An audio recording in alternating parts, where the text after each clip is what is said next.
আমাদের এই অধিকার খর্ব করবেন না। আমাদের এই অধিকার আপনার মাধ্যমে সংরক্ষণ হোক। এই বিল দুটোই স্থগিত করেন। আসলে বেশিরভাগ সদস্য আমরা এখানে নতুন এসেছি, আমরা বিধি আস্তে আস্তে রপ্ত করছি। বিধি মোতাবেক এই সংসদ চলবে, এটা আমরা সকলেই সহযোগিতা করা উচিত। স্পিকারের চেয়ার থেকে বারবার এই অনুরোধ আমাদেরকে জানানো হয়েছে, আমরা এটাকে রেসপেক্ট করি। এই বিলটা কোনো সময়ের সীমার মধ্যে বন্দী নয়, সময়ের কোনো বাধ্যবাধকতা নাই। এইখানে বিধিটা মানাই তো উচিত ছিল। আমরা তো 3 দিন আগে, একদিন আগেও তো পেলাম না ম্যাটেরিয়ালস, জাস্ট এখন ডেস্কে এসে পেয়েছি। আমি অনুরোধ করব, আমাদের এই অধিকার খর্ব করবেন না। আমাদের এই অধিকার আপনার মাধ্যমে সংরক্ষণ হোক।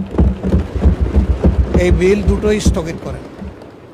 যে দুইটার কাগজ আজকেই সরবরাহ করা হয়েছে, আমি আবারও বলছি, এটা সময়ের মধ্যে সীমাবদ্ধ নয়।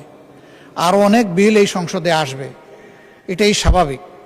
বিল আসবে, আইন সংশোধন হবে, আমরা এগিয়ে যেতে হলে এগুলো লাগবে। কিন্তু যেখানে যেটা প্রযোজ্য সেটা হওয়া উচিত। যেহেতু এর কোনো সময়সীমা নেই, এই জন্য এটা পরবর্তী অধিবেশনে আনা যেতে পারে। আমি অনুরোধ করব যে এই আলোচনা এখানেই স্থগিত করা উচিত। থ্যাংক ইউ মাননীয় স্পিকার।